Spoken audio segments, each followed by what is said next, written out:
Welcome to another edition of Thought Leaders Live, where we talk with thought leaders in business life and all points in between.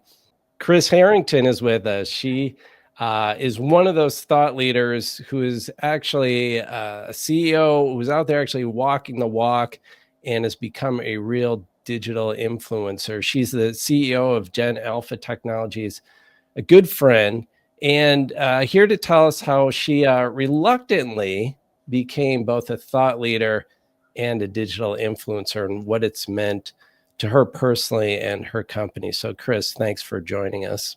Thank you for having me, Greg. It's just wonderful to be here with you. Great. So why don't we start out?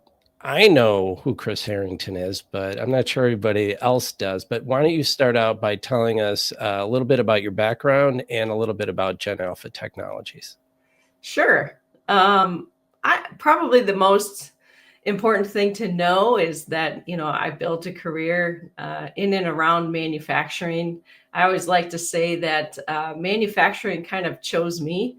Back in high school, I won an award that was given by a local manufacturing company that gave me an opportunity to spend the night with, an evening, a special dinner with a special speaker, with my parents. And we had this opportunity to understand a local manufacturer in our neighborhood.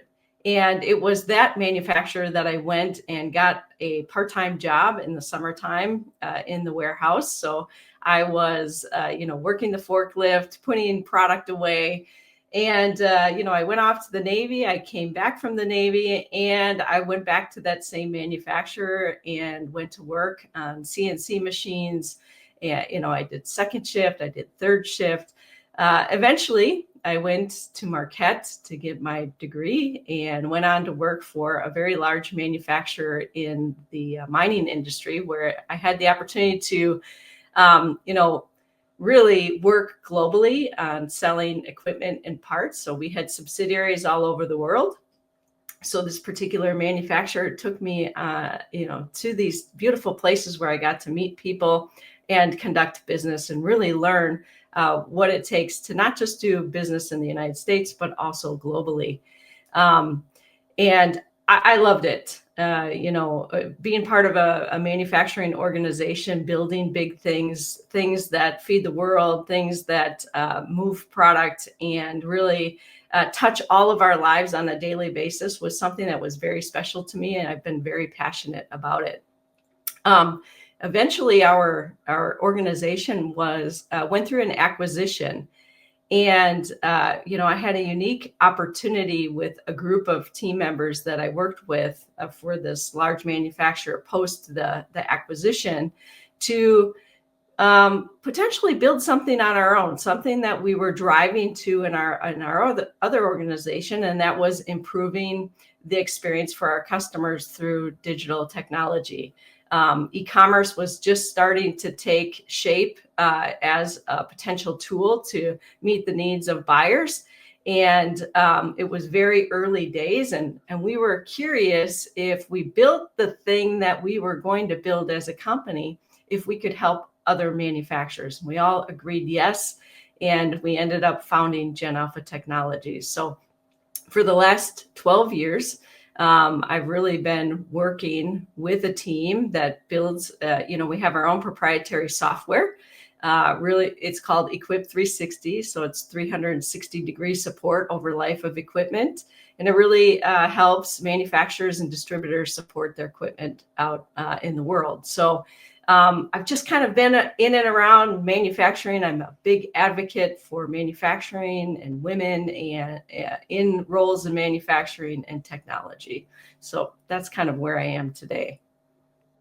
I mean, we could spend the whole show just delving into your work history. I find it really fascinating. Let's skip over though and thanks for that background. Let's jump ahead to what you wound up doing in your role as a CEO, how you got involved with being a digital influencer and starting to do content marketing and really being a big role in your company's sales and marketing. Just tell me about it, and why you initially resisted it, and what changed that caused you to become such a big part of the machine at Gen Alpha. Yeah. Well, thanks for the question. I think, initially I was the COO, so Chief Operations Officer at Gen Alpha. And I was more years as the COO than I've been as the CEO. Okay. And, really what that means is you're leading the operations, and most often you're in the background. I've always loved serving customers. So being on the front end of customer conversations was always something that I've very much enjoyed. But being out front was never something that I enjoyed. And if I go back to, even my manufacturing days, when you thought about marketing and, having a certain voice, there was a large team of people that really did that for our organization. So I never had to experience being in that role. I also thought that marketing was creating brochures and preparing for trade shows.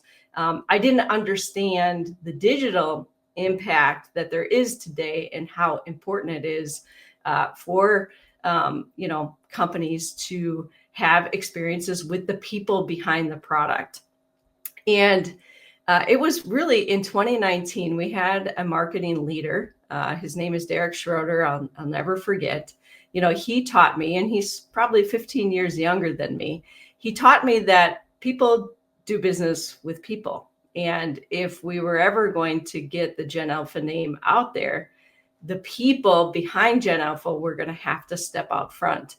And what he shared with me that means is that you need to do webinars, you need to do podcasts, you need to say yes to speaking engagements, you've got to write articles and blogs. And I have to say that was incredibly uncomfortable for me. And I know it is uncomfortable for many leaders. I was that student at Marquette University who waited until my last year in school to take the public speaking course. I mean, I hated public speaking. In fact, I only did what I had to do to pass. I had my notes, I read from my notes, and that's really what I did. So, but when you become a leader of an organization, there is no playbook, right? You know that you're responsible for P&L. In our business, we're responsible for growing the ARR. You're responsible for the vision and for leading the people. But there's no handbook on how you really are going to promote your business, especially if you're a smaller business. We compete against companies like Salesforce, BigCommerce, Magento, all of the big ERP systems, SAP, Epicor. These are big names. They have big budgets and they're out there. And if we were going to make a name for ourselves in the industry, in the niche places that we serve, it was really important that people heard from us and specifically from me. The other thing was that when I looked around the team, everybody kind of felt like I did. We all had a background of, not being out front. So there wasn't anybody else that was going to do this. I really had to make the commitment. So as we put together a marketing strategy for 2020, I committed that I would say yes to these things. And we actually had very specific goals that helped me stay focused on what I needed to do, like the number of blogs that I would write, the number of podcasts, webinars, and things that I would participate. They all had goals month by month. And year over year, we've increased those. And year over year, I've gotten more comfortable as I've said yes. It has gotten more comfortable for me. But I will say that I've had to get comfortable. I've really had to ensure that I'm always coming fully myself. So authenticity first, right? Like I have to be authentically me. Otherwise, it's just not going to go well. The other thing I've had to do is I would say, like, I have to do this webinar. I have to, and no, I had to reframe things for myself. Like, I get to do this webinar with these people where I get to share my experiences and my knowledge. And as I've learned to reframe things, I've gotten more comfortable over time that, you know, I belong here and I have something to share that's of value to others. And through sharing, I'm going to do a good service to my company, and it's going to lead to prosperity for us and for my team. So that's the balance of what I've had to learn through this process. I really like that mind shift that you made, because thought leadership, been doing a lot of research and writing about thought leadership, and it really comes down to getting somebody to do something differently. And I feel like, you know, you're doing it to help people become more profitable, more successful in their business. And you know it works. You've seen it work. You know it's the path forward.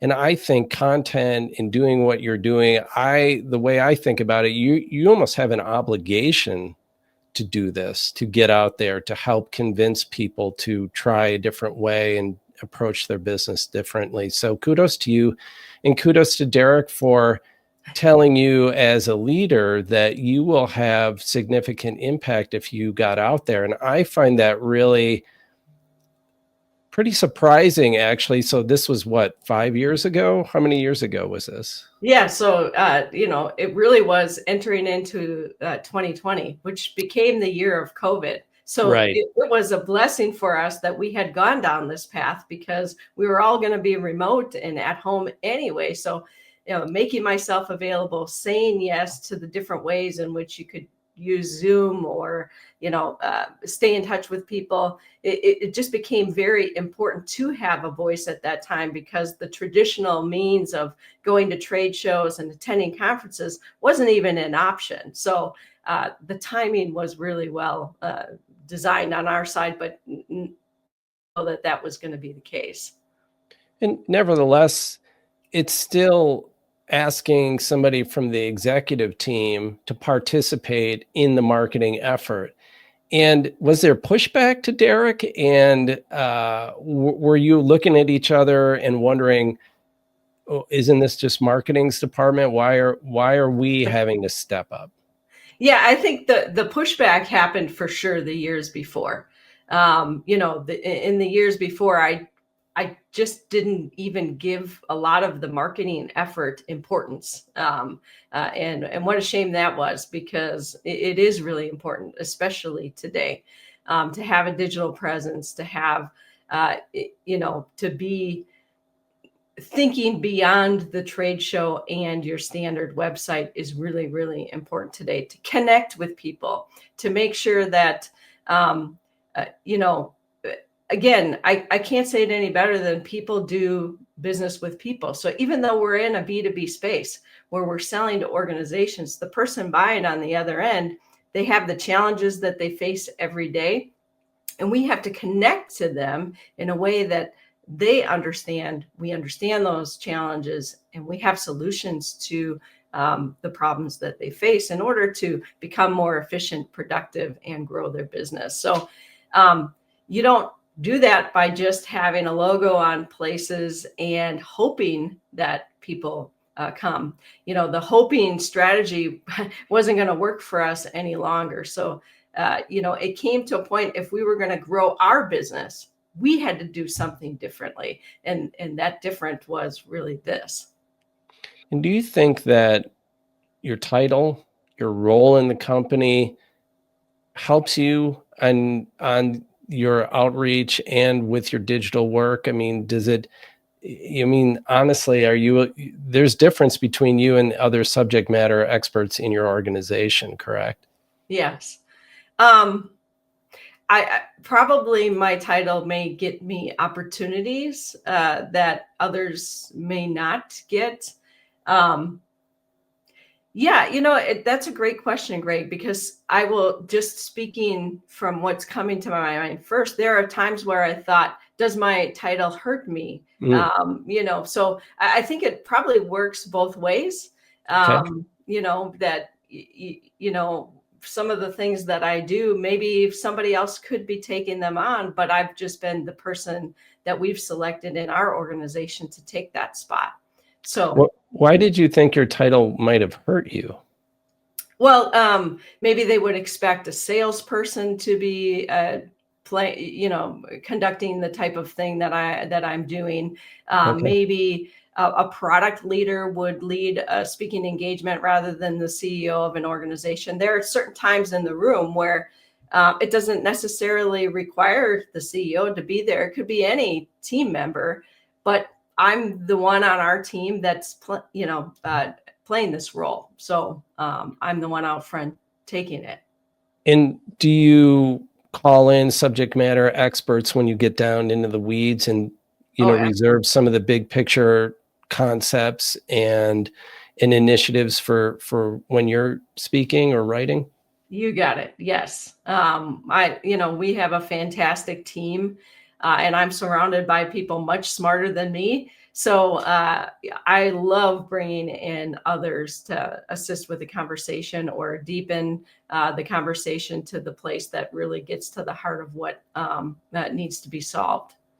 Well, let me ask you a question then, because we work with manufacturers, we have manufacturers as clients, and these clients don't have the CEOs leading, and it's very difficult to get the subject matters time Mhm. or to get them feeling like this is an initiative. Do you think, with the work you've been doing, that the rest of your team in your company is much more willing to participate?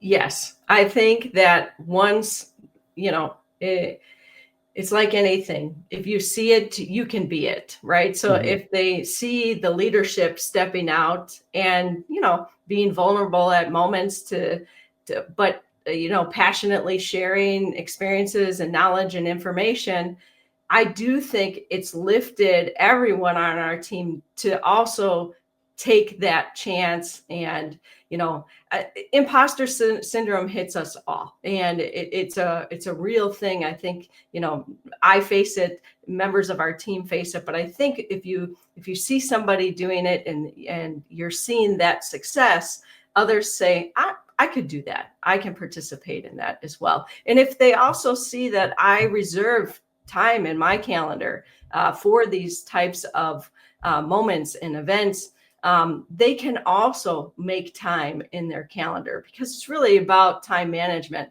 This is a very essential part of what we do to generate new leads to our business. And it has to be more than me. It's always better when it's more than me, because then the rest of the team that really is behind the work that we do, they get exposure, and our customers and future prospects get exposure to all of them. So I think it's critically important for the leadership to lead the way and demonstrate that it can be done. And really, I think you'll find that others will follow, but also others will step up and say, "Hey, I want to do that too," and maybe more than others. So it's great. You're inspiring people, and that's fantastic. One story you told me, which I thought was really interesting, and I think reflected the impact of what you're doing, is you told me that salespeople would say, "Oh, I know Kris. I've seen her online." They would say I'm sorry, the prospects, Yeah, the leads that would come in would say, "Yeah, I know Kris. I've seen her online." So yeah. can you tell me a little bit about that story? I didn't really tell that too eloquently there. Yeah,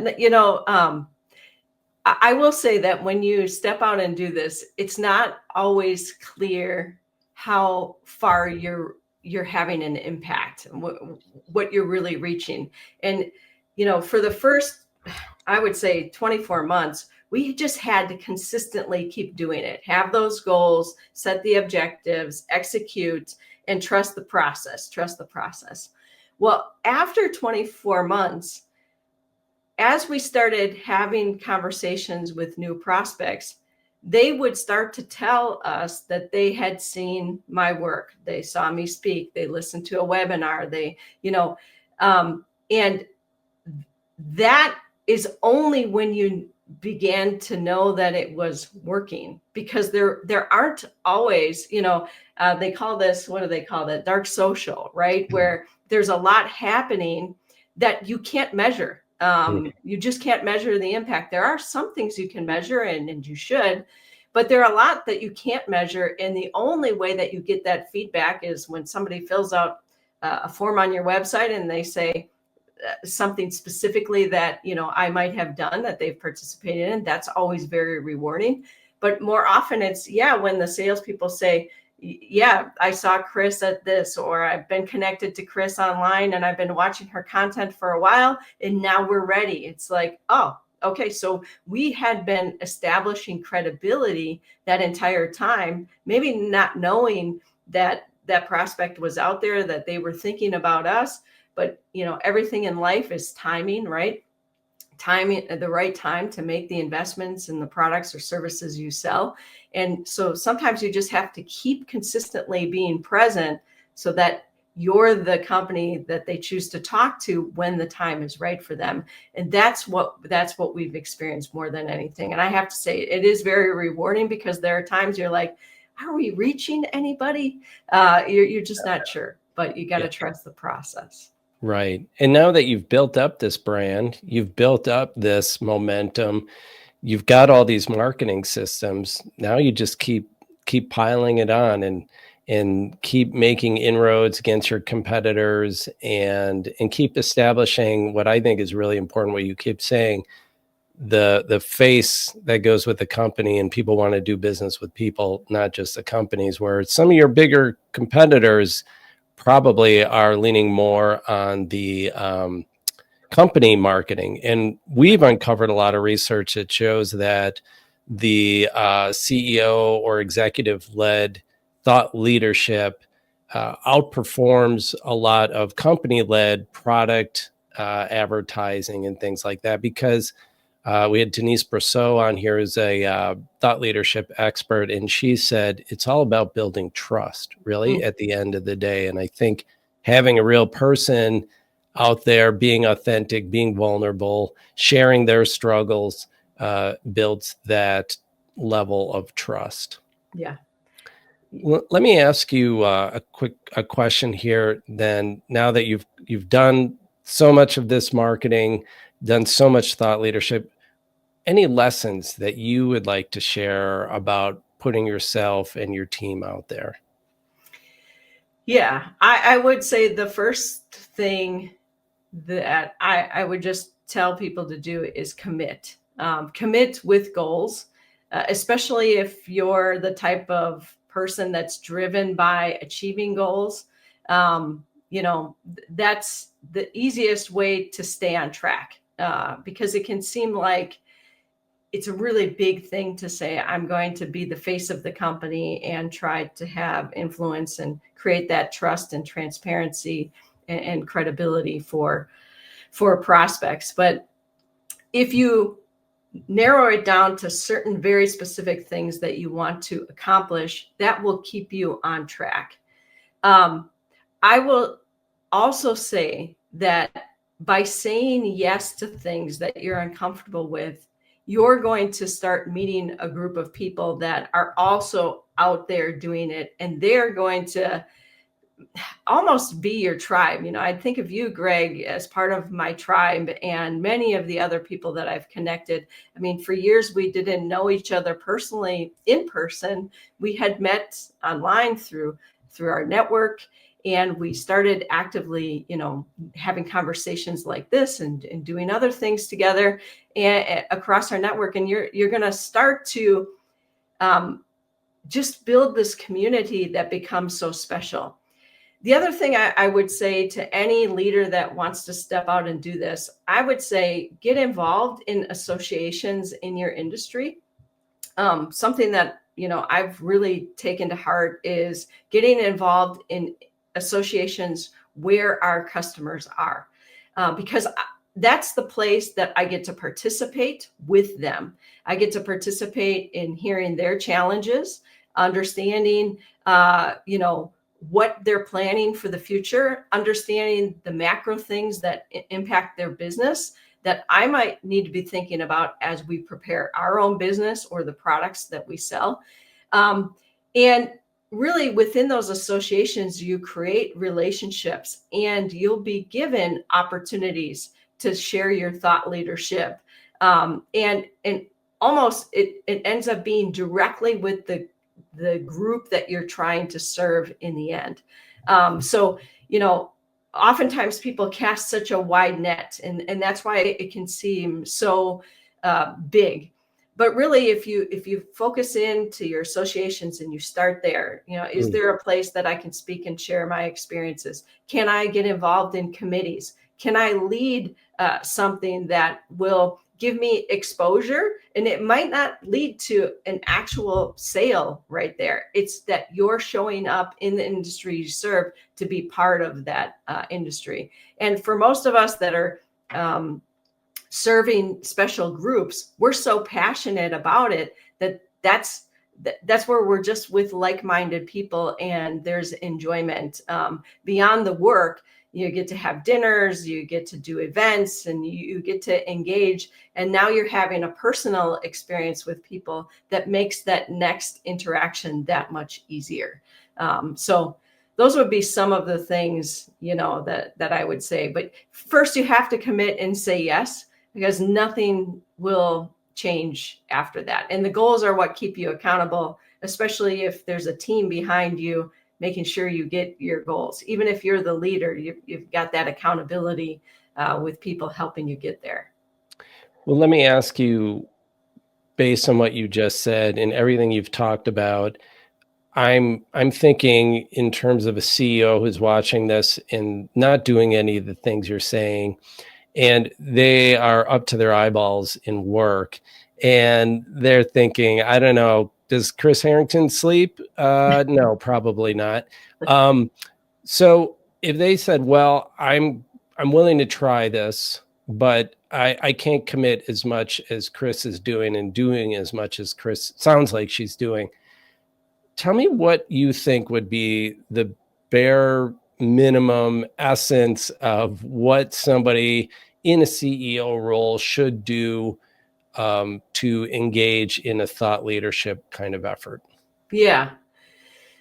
Well, prior to saying down to its essence, what I will say is get help.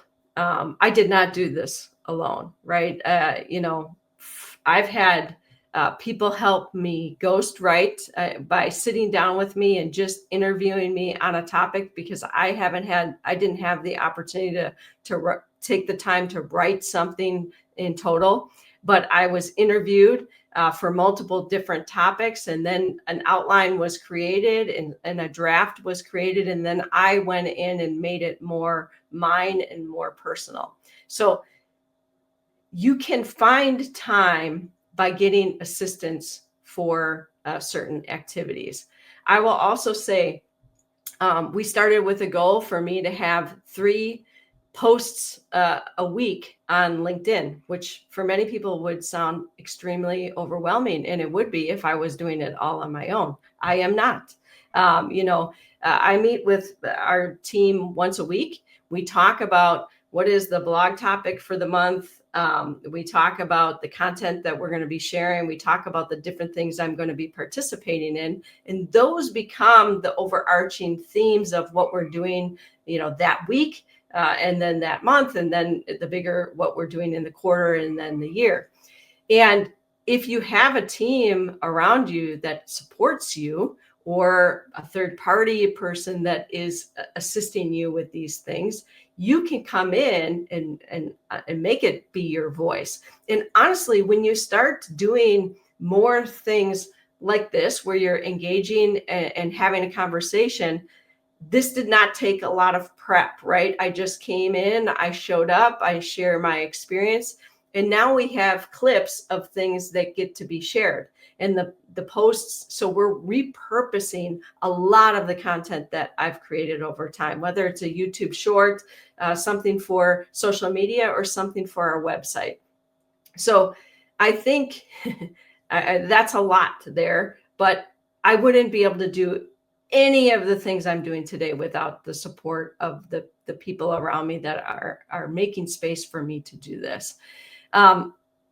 In its narrowest essence, what I would say is take an opportunity to share your knowledge or experience in some type of video form, whether it is an opportunity to speak with someone in your industry about the product that you build or manufacture, or how you're helping people with the products, who is the end user. Take your passion about your business into a place where it can be recorded and documented, and then your team can use that.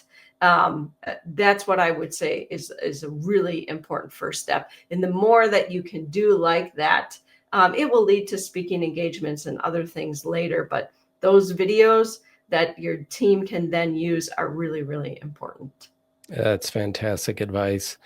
Kris, we are at the top of the hour. I wish we could keep chatting all day long. But I want to let you get back to your CEO work. And thank you so much for joining us and sharing all these great insights. And keep up the good work, and good luck to you and Gen Alpha Technologies as we move forward. Thank you, Greg. And thank you for your leadership in this area. We all learn a lot from you and all the information you share as being a thought leader. So thank you. Oh, I appreciate that. Thanks, everyone, for joining us.